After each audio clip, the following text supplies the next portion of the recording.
You know that feeling, right? It's that time in the early light of day. The sun hasn't quite decided to show up yet, but you are already awake. And before your feet even touch the floorboards, you can feel the specific weight. Oh, yeah. It isn't just that you're tired from yesterday. It's the weight of knowing exactly, I mean, to the letter, what is about to happen. We'll make the same breakfast. The same breakfast, you're going to wipe the same face, you're going to hunt for that same missing sock that just vanishes. And you're going to have to answer the same question about why ice cream is not a breakfast food. Exactly. And then the sun goes down, you do the whole bath, the book, the bed routine, you collapse. Yeah. The sun comes up, and you do it all over again. The exact same steps, the exact same little battles.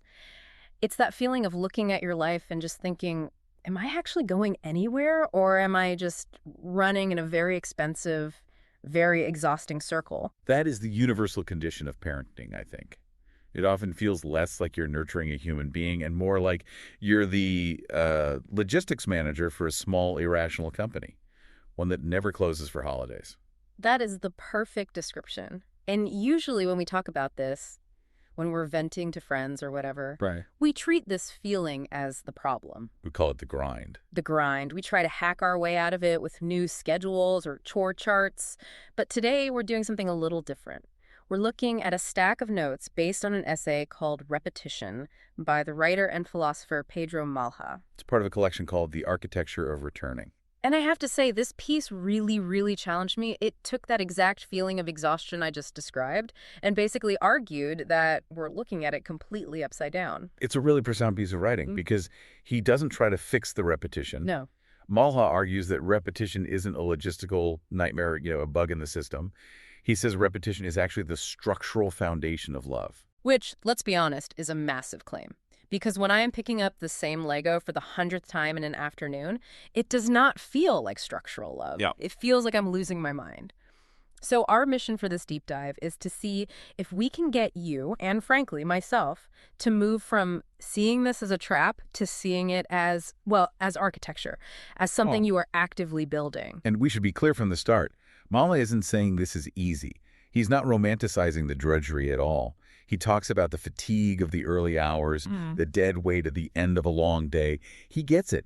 He validates that exhaustion. Right. But he thinks we're so exhausted because we're misunderstanding what the repetition is actually for. Okay, so let's unpack that misunderstanding. Yep. Mala starts by talking about how repetition arrives in our lives. He says it comes disguised as routine. What's the distinction he's making there? Well, think about your morning. You see a list of tasks, right? Totally. Logistics, moving bodies through space, teeth, shoes, bag, car. And we tend to think, I just need to get to this list so I can get to the real part of my day. But he's saying that's not it. He's saying that while it looks like logistics, it's actually the framework. It's what's holding the family together across time. But it physically hurts sometimes. It's not just boring. It's draining in a way that, like, office work just isn't. Yes. And this is where it gets really interesting about our biology. He says repetition presses on the nervous system in a very unique way. It's not just the task itself that makes you so tired. It's the anticipation. The anticipation. Your body remembers what's coming next. So you know the interruption is coming before it even happens. Exactly. You know the resistance to putting on the coat is coming before you've even picked up the coat. Yeah. Your nervous system is already, preloading the stress. That makes so much sense. It's the pre-exhaustion. It's knowing that even if I clean this kitchen right now, I mean perfectly, by the time dinner is over, it's just going to be a disaster zone all over again. It's the futility of it. Yes, exactly. And Malha calls this accumulated fatigue. It's not from a single hard moment. It's from the knowledge that the moment is going to return. Yeah. He uses this really heavy metaphor. He says, unrecognized repetition often feels like erosion. Erosion. Wow. Huh. Like water wearing down a stone. Exactly. It feels like this slow wearing down of your patience, your attention, your sense of self even. It creates this sense of disappearing. Right. Not because of some big tragedy, but because the demands of the loop fill up every single space where variation used to be. You lose the ability to step back and mark time because it's all just absorbed into the act of care. And I think that's why so many of us feel like we're disappearing into parenthood. We're so used to a world where progress means moving past things. Right. And that's the cultural conflict, isn't it? In your career or school, how do you mark success? You finish the project, you pass the exam, you archive the file. You never have to take that same algebra test again. We're conditioned to believe that if you have to do the same thing twice, it means you failed the first time. But parenting creates this loop you can't finish. Mala writes, there is no final version of attention. You don't get to a point where you say, okay, task of caring, complete, I am done. Successfully raised the child today, project closed.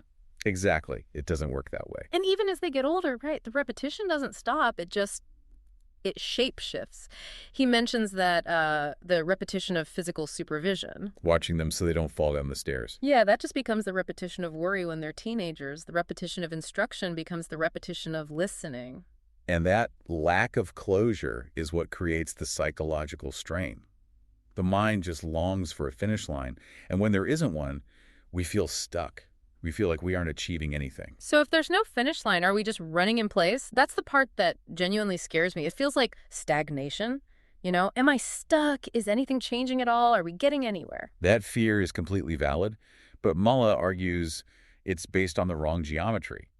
He says time in family life doesn't move in a straight line. It moves in loops. It moves in loops. Days resemble each other. Years echo earlier years. You might find yourself saying the same thing to a 16-year-old that you said to a 6-year-old, and this is the pivot point of the whole essay, he argues this isn't stagnation, it's continuity. Continuity. Okay, but for the parent, continuity feels like boredom. So for the child, what is it? For the child, continuity is the only way the world becomes real. Repetition is how safety becomes predictable. Right. Imagine if you were a child and your parents' care was just erratic. Sometimes there, sometimes not, always new, always changing based on their mood. That would be terrifying. It would be so unstable, you wouldn't know where you stood. Exactly. Repetition is how a child learns that care doesn't depend on novelty. It doesn't depend on the parent having high energy or, being in a good mood. Mala has this incredible line. He says, care returns because it must. It does not ask whether it is interesting. It does not ask whether it is interesting. Wow, that hits hard. We usually talk about love as passion or excitement, these big movie-style moments. Right. And he is saying love is the fact that breakfast happens every single morning, regardless of how you feel about making eggs. The boredom is the safety. That's the reframe. So if you're bored, it means you're doing a good job. It means you're providing a stable platform. Malha argues that children learn the world through what returns. Mm-hmm. Think about the bedtime sequence. You probably do it the exact same way every night. Mm-hmm. Bath, brush teeth, story, song, lights out. Oh, absolutely. And heaven forbid you try to skip a page in the book. My kids act like I violated a constitutional amendment. Right. But why? Why do they hate it when you skip a page? It's not just them being difficult. No. It's because they're building meaning through accumulation. Mm-hmm. They don't learn that they're safe because you sat them down once and gave a lecture on safety. A PowerPoint presentation. Exactly. Yeah. They learn it because the rhythm holds. Yeah. The containment holds. Every time you read that book the same way, you are confirming that the world operates by rules they can actually understand. Right. It's not redundancy, it's construction. That does make the monotony feel a little more noble, I guess. But for the parent doing the construction, it still feels so thankless. Malha talks about endurance, but he's careful to say it's not heroism. Why that distinction? Because heroism implies a climax, Mm-hmm. a dragon to slay, a moment of glory, a medal at the end. Everyone claps for the hero. Right. But Malha calls parenting ordinary staying. Ordinary staying. And ordinary staying is much harder because nobody claps. Yeah. It's the capacity to remain present in things that just don't resolve quickly. At the end of a day of ordinary staying, you can't point to a trophy and say, I achieved this. That's the hard part. You lay your head on the pillow and think, what did I actually do today? And the answer is often just, I kept everyone alive. I kept everyone alive and relatively sane. That's it. And Malha says that is where we get into trouble when we misread the signal. If you interpret the return of a difficult behavior, say your child throwing a tantrum about shoes for the 100th day in a row, Mm-hmm. if you see that as a personal failure or a sign that you're incompetent, it just hardens into resentment. You start fighting the loop. You think, I shouldn't be dealing with this again. I fixed this. I told them yesterday. Exactly. I told them yesterday. We think that should be enough. But that resistance is what exhausts you. You're Yeah. spending energy not just on the task, but on wishing the task didn't exist. Right. Malha suggests that if you recognize repetition as simply the shape of parenting, rather than an obstacle in parenting, the pressure just It softens. You Hmm. stop taking it so personally. It's like accepting that it rains. You don't yell at the rain for being You wet. just put on a raincoat. You just put on a raincoat. You stop waiting for the rain to apologize. Now, I want to get to the part of the essay that really hit me emotionally. It's a bit more abstract, but I think it's worth it. It's where he talks about how repetition reveals time. He says time thickens. This part is beautiful. He suggests that because we do the same things over and over, the present moment is never just the present. It gathers memory. Yes, it gathers memory. It becomes dense. He uses the shoe analogy, right? He does. And this is a passage that really stays with you.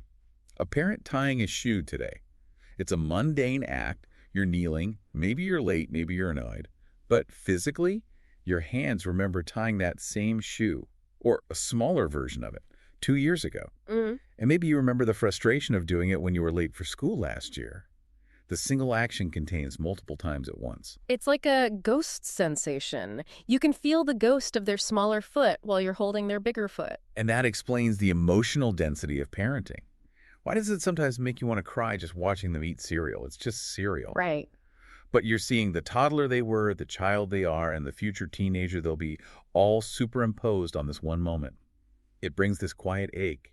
How quickly things change, and yet how slowly they leave. It's so profound because we usually think repetition makes us numb. We think we just go on autopilot. But he's saying it actually makes us feel more if we pay attention. If we recognize it. Yes. If we don't recognize it, it just feels like drudgery. But if we see it, we realize that we're witnessing individuality forming. He makes the point that children don't become themselves in these big, dramatic explosions of character. They don't just wake up one day with a personality. Right. It's not the movie moments where the music swells and they learn a big lesson. No. They become themselves through thousands, maybe millions, of repeated interactions. Hearing the same tone of voice from you, bumping up against the same limits, experiencing the same care offered again after a conflict. It's the slow drip that carves the canyon. That is so hard for us, though, because the impact is so delayed. You don't see the result of that limit setting today, or even this month.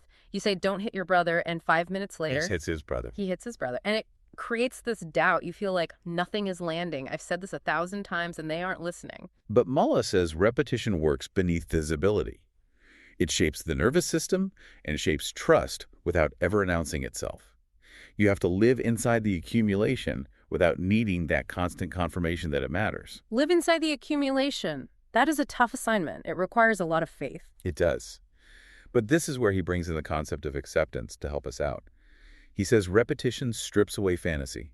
It removes the illusion that there's one decisive conversation or one magical parenting technique that will fix everything forever. Which is honestly a relief, because Yeah. I spend so much time looking for that magic trick. We all do. If I just say the right words, they will stop whining forever.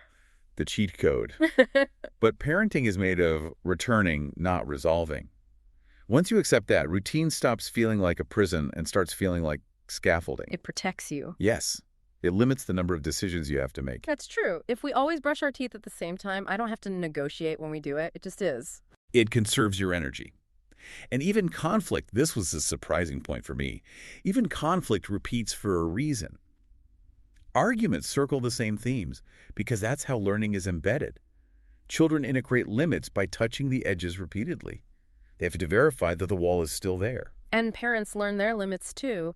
I certainly know which battles drain me more than they're worth just because I've fought them 100 times. I've learned where my own wall is. Right. And this brings us to the conclusion of his argument, which centers on dignity. Quiet dignity. I like that phrase. It feels respectful of the work. He argues that repetition doesn't demand recognition. It doesn't seek a reward. It just continues. And that reveals the true nature of love. Parenting, lived over years, shows that love is not primarily dramatic. It's repetitive. It's repetitive. It shows up again after yesterday. And the day before that. It returns even when it isn't met with gratitude. It returns even when the child is screaming, "I hate you because you cut the toast wrong." It just remains present in the absence of any visible progress. That Yeah. actually makes me feel a lot better about the bad days. It makes the bad days feel like part of the work, rather than a sign that the work is failing. That is the ultimate takeaway. Repetition is the ground on which trust stands. It's the reason your child can go to sleep, assuming that care will still be there when they wake up. They assume it because you have bored them into assuming it. You've bored them into a state of deep security. So, we've gone on quite a journey here. We started with this idea that repetition is a soul crushing grind, a logistical nightmare that erodes who we are. And we have arrived at the idea that it's the architecture of safety, that the tiredness you feel isn't a sign of weakness. Wow. It's a sign of duration. It's appropriate to the work. You are tired because you are building something massive, one brick at a time. That's the aha moment for me. The exhaustion is just the cost of the continuity. It's the receipt. It's the receipt, exactly. Before we sign off, I want to leave you with one final thought from Pedro Malha to mull over. It's a line that I think I'm going to tape to my bathroom mirror. He writes, "To recognize repetition is to stop asking it to justify itself." Just think about that for a second. What would happen to your patience, to your whole experience of your day, if you stopped waiting for the loop to end? If you stopped asking, why am I doing this again? And instead accepted that this is the landscape where love actually lives. It changes everything. It doesn't make it less tiring physically, No. but it makes it heavy with meaning rather than heavy with futility. Right. And that is a burden much easier to carry. A huge difference. Thanks for diving in with us. Until next time.